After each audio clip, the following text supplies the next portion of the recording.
Good evening. I'm going to call to order at 6 p.m. the Planning Commission meeting for April 3rd, 2024. We will start off with the Pledge of Allegiance. I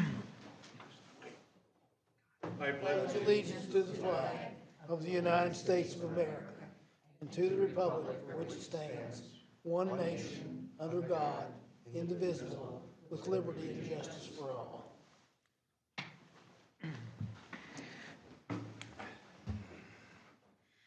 Next, I'll look for a motion to approve the meeting agenda. This is Judy. I make a motion to approve the agenda. This is Robin, I'll second. I'll call for the vote. Judy, aye. Barb, aye. Robin, aye. Lynn, aye. Next, I'll look for an approval of the March 6, 2024 Planning Commission meeting minutes. Do I hear a motion? This is Barb, so moved. This is Robin, I'll second. I'll call for the vote. This is for the March 6th. 6th. Judy, aye. Barb, aye. Robin, aye. Lynn, aye. Next, we'll look for the approval of the March 20th, 2024 Planning Commission meetings. Is there a motion? I move that we approve the minutes. Or Is This there is a Barb, I'll second? second. Call for the vote. Judy, abstain. Barb, aye. Robin, aye. Lynn, aye. Next, we will go to our public hearing. Eleanor, would you read the notice published in the Forest Lake Times? Of course. Notice is hereby given that a public hearing will be held by the City of Columbus Planning Commission on Wednesday, April 3rd, 2024 at 6 p.m. or as soon thereafter as parties may be heard. The hearing will be conducted in person and by interactive technology at the Columbus City Hall located at 16319 Kettle River Boulevard, Columbus, Minnesota, to consider a request for a variance to allow Type 2 septic systems in lieu of the required Type 1 septic systems in the rural residential zoning district. Members of the public interested in attending in person, monitoring the meetings, or wanting more information should contact the city offices at 651-464-3120 or visit the city website at columbusmn.us. The hearing shall continue until all evidence and testimony has been received. The applicant is Deborah Academia, and the property owners is the Nancy S. Dooley Trustee. Thank you, Eleanor. Now I will ask the applicants. So Deborah, how do you say it? Academia. Academia, okay. So sorry. If you want to come forward and have a seat at the table, and if you each want to give your name and address. Okay. Hi, everyone. I'm Deborah Academia. I live at 10414 East Keats Avenue. That's Mesa, Arizona, 85209. Ben Zerke, 28587 Jeffrey Avenue, Chisago City. Kelly Jordan, land surveyor with Widseth, and my residence is in North Branch. Thank you. The commission has reviewed your application, and as a normal protocol for the record, could you brief us just a little bit about your plans? Yes, so I'll be brief. So essentially, we are looking to take the current property and divide it into separate parcels. The preliminary plat's been submitted to you guys already, and the one factor we were trying to figure out was the fact that it's in the floodplain, and therefore we can't do type 1 septic, we have to do type 2 septic. And so we're submitting a variance to see if we can go ahead and get approved so we can separate those, make those separate parcels with the type 2 septic. Okay. For the record, did you receive a copy of the staff report developed by Associate Planner Eleanor Hahn dated March 29th, 2024 regarding this application? The report notes certain findings from 1 to 6 on page 31 to 33. It also notes recommendations 1 through 3. Do you understand these recommendations and conditions, and do you have any questions? Yes, I received it, and no questions. Okay. Eleanor, would you give us a review? Absolutely. So this particular project has been in the works here for a number of years. The preliminary plat was approved back in 2021. It is currently 3 parcels. They want to divide it into 4 separate residential parcels. The issue with this is that a large section of these parcels are in the floodplain, which is a federally designated area. We don't have any control over it. The state doesn't have any control over it. It is a federal designation. A lot of Columbus is in the floodplain, and therefore, a lot of times we have to have applicants come in and get a map amendment to say, hey, your floodplain is wrong and I'm not in the floodplain, or let me bring in fill and bring this building area out of the floodplain and do all that. The Dooleys have done that, so the houses will be lifted out of the floodplain on fill, and federal government's all good with that.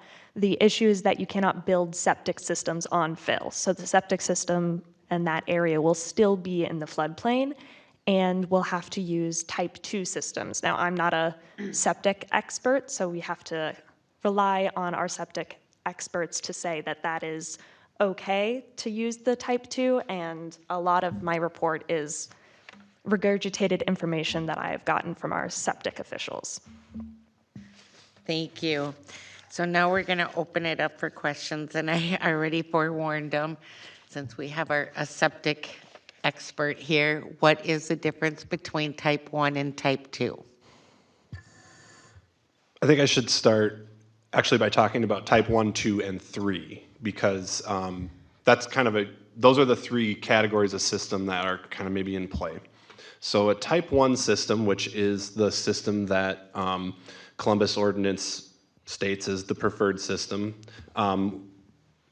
it's designated based on the characteristics of soil. And that soil has to be native, undisturbed, and have at least 12 inches to any restriction. So in the case of Columbus, we're looking at water table. Everything that has less than 12 inches or is on fill or has been driven on or compacted or somehow disturbed falls into a category called type 3. And some of you are maybe familiar with the type 3 systems. There's, I don't know, dozens and dozens and dozens of those in Columbus, because we have lots that don't have any of that preferred soil, and when we go out to do a septic design at a pre-existing home that doesn't have the type 1 soils, we end up with a type 3 mound. So when discussing this property with Chris at the city here, we did talk about, could we add fill to these sites, just like we're doing for the houses, to lift the septic areas out of the floodplain? And putting our heads together, we kind of decided, because we have good native soil with more than 12 inches to restriction, that we would prefer to leave it native and undisturbed. And the reason that it just falls into that type 2 category is the floodplain designation. So normally type 2, the most common type 2 systems are holding tanks. It's just kind of a little corner of the septic code that's a catch-all. So it's holding tanks and floodplain systems are type 2. So we would still have those type 1 soils, which are the most reliable soils for accepting effluent and treating it, but we don't have that FEMA designation to allow it to be considered type 1. So everything is there for a type 1 except for that floodplain. That's just the only difference here, is it's getting kicked to type 2 because of the FEMA designation.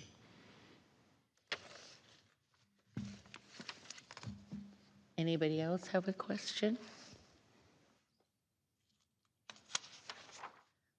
I had a question.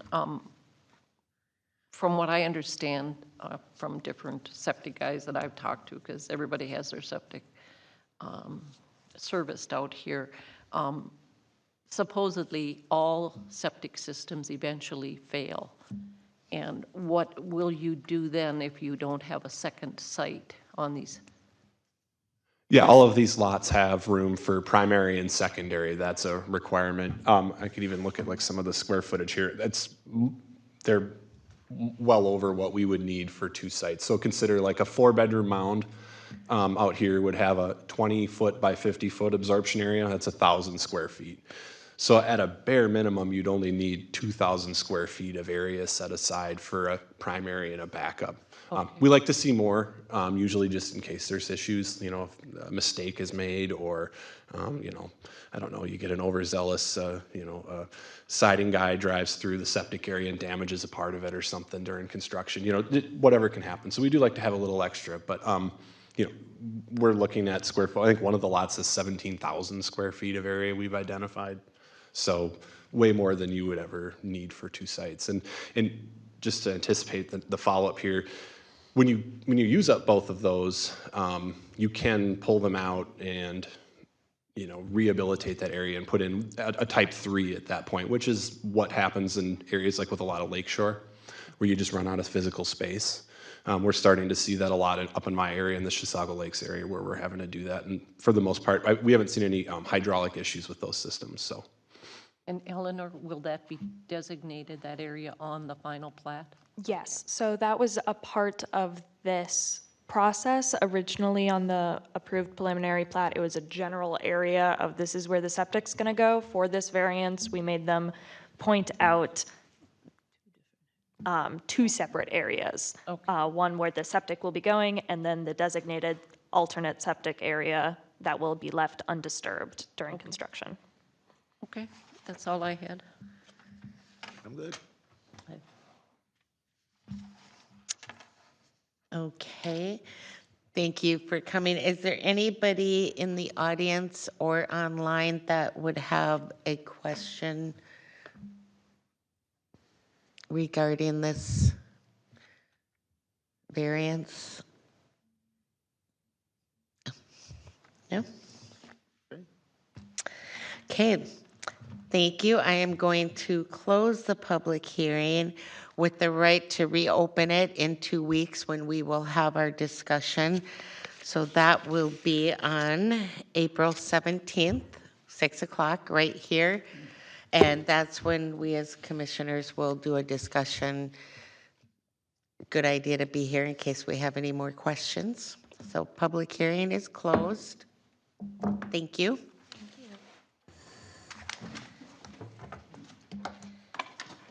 Public open forum, is there anybody that wishes to address the Planning Commission?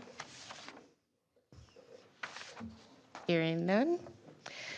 Planning Commissioners report, I just want to say I forgot to announce it at the last meeting, but I did attend the Columbus breakfast, and it was a very well attended, very informative breakfast with the speakers. So their next one is a happy hour, correct? I think so, yeah. So, anybody else have anything to say? I have nothing. City Administrator, you're up. I have nothing to add. I was prepared to answer the top 2 questions, but the gentleman did a much better job than I could, so thank you. Yeah, I just figured since he was here, I went over and asked him if he would enlighten us. Eleanor, do you have anything to report? I do not right now. Okay, then I'll look for a motion to adjourn. This is Judy. I make a motion to adjourn. This is Robin, I'll second. I'll call for the vote. Judy, aye. Barb, aye. Robin, aye. Lynn, aye. Meeting adjourned at 6:15.